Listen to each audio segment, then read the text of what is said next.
Well, weeks away from the state's promise to bring free universal child care to New Mexico families, some providers in the state are asking the state to pump the brakes. News 13's Annalisa Pardo has details on their concerns and how the state is responding. Well, this initiative has received a lot of attention in both the local and national media and from New Mexico families.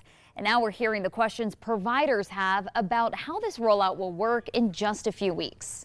I cannot run a business on good intentions alone. In a town hall, hundreds of child care providers shared their concerns about the state's plan to bring free child care regardless of income starting November 1st. Barbara Luna Tedrow owns 5 care centers in Farmington and is the policy chair for the New Mexico Early Childhood Association. While she applauds universal child care and pieces of the initiative, like removing work requirements for grandparents raising grandchildren, she's concerned about the proposal to raise minimum wage to $18 an hour. Then what happens to the lead teacher who has an associate's degree that is right now making $21?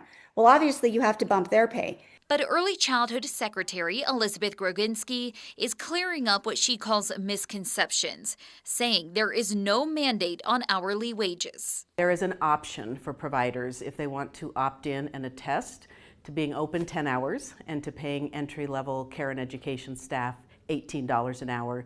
They can get what we call an enhanced rate. But our standard rate is a 5% increase over what they are currently receiving. So they can continue business as usual, continue operations, and receive a revenue increase. Right now, the initiative is funded for a short time. State lawmakers need to approve millions more in January to keep free child care running. Some providers say it's simply too risky to opt in. The math doesn't add up for the majority of us. It's not opposite. We're saying a few of us can't do it, a few of us can. And that's not the way that this should be done.